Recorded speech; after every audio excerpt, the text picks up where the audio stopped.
दोस्तों, क्या लाइफ में असंतुष्ट होना संतुष्ट होने से बेहतर है? कहानी है एक मूर्तिकार की। एक गांव में एक मूर्तिकार रहा करता था। वह बहुत अच्छी मूर्तियां बनाता था और उन मूर्तियों को बेचकर अच्छा खासा कमा भी लिया करता। कुछ समय बाद उसे एक बेटा हुआ। उसने अपने बेटे को भी मूर्ति बनाने के इस काम को सिखाना शुरू कर दिया। बेटा भी धीरे धीरे इस काम को करने लगा और धीरे धीरे वह अच्छी मूर्तियां बनाने लगा। बेटे के इस काम से पिता भी खुश होता, पर वह हर बार उसकी मूर्तियों में कुछ ना कुछ कमी निकाल देता और बेटा भी अपने पिता की बात मानकर अपनी मूर्तियों में सुधार करता जाता। अब एक दिन वह आया जब वह अपने पिता से भी अच्छी मूर्ति बनाने लगा। जहाँ तक कि उसकी मूर्तियाँ उसके पिता की मूर्तियों से महंगी बिकने लगी। लेकिन हर बार की तरह उसका पिता उसकी मूर्तियों में कुछ ना कुछ कमी निकाल देता और पुत्र भी उसकी बात मानकर कुछ ना कुछ सुधार कर लेता और उसके इस काम की तारीफ करते लोग उसकी मूर्तियों को खरीदते और उसके दाम बढ़ते चले गए। लेकिन पिता की मूर्तियों में कमियां निकालने की बात पर बेटे का सब्र का बांध टूट गया। अब उसने पिता से कहा, पिताजी, अब मैं आपसे अच्छा मूर्तिकार बन गया हूँ। अब आप मेरी मूर्तियों में कमियां निकालना बंद करो और मेरी मूर्तियाँ आपकी मूर्तियों के दाम से अधिक बिकती भी हैं। इन सब बातों को सुनकर पिता ने बेटे की मूर्तियों में कमियां निकालना छोड़ दिया। अब धीरे धीरे उस बेटे की मूर्तियों के दाम बढ़ना कम हो गए।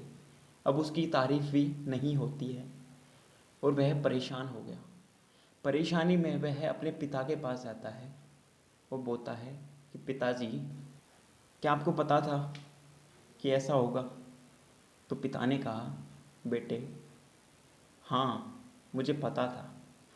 बेटे ने कहा, फिर मुझे बताया क्यों नहीं? पिता ने कहा, क्योंकि तुम समझना ही नहीं चाहते थे। मैं जानता हूँ कि तुम्हारे जितनी अच्छी मूर्तियाँ मैं नहीं बना पाता, या ये भी कि मूर्तियों में कमी निकालना मेरी गलत आदत थी। और ऐसा भी नहीं है कि इस वजह से मूर्तियाँ बेहतर या अच्छी बनी। लेकिन जब मैं तुम्हारी मूर्तियों में कमियां निकालता, तब तुम उन मूर्तियों में संतुष्ट नहीं होते और खुद को बेहतर बनाने का प्रयास करते। और वही बेहतर बनाने की कोशिश तुम्हारी इस जीत का कारण बनी। लेकिन जिस दिन तुम अपने इस काम से संतुष्ट हो गए और ये मान लिया कि अब इस काम में और बेहतर होने की गुंजाइश ही नहीं बची, तुम्हारी इस काम के प्रति जो वृत्ति थी वो भी रुक गई। लोग हमेशा तुमसे और बेहतर की उम्मीद करते हैं।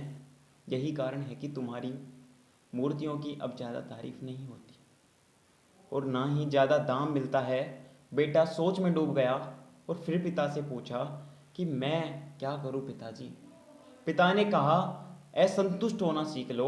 मान लो कि कुछ और शेष रह गया है तुम में, उसे और बेहतर बनाना जा सकता है। और यही असंतुष्ट होने की आदत तुम्हें हमेशा इंस्पायर करेगी और आगे बढ़ाएगी। लाइफ में हमें खुद ऐसी ही किसी चीज़ की भूख होनी चाहिए जो हमें और बेहतर बनाए। जागो तब सवेरा दोस्तों, क्यों ना हम भी जागें और एक नया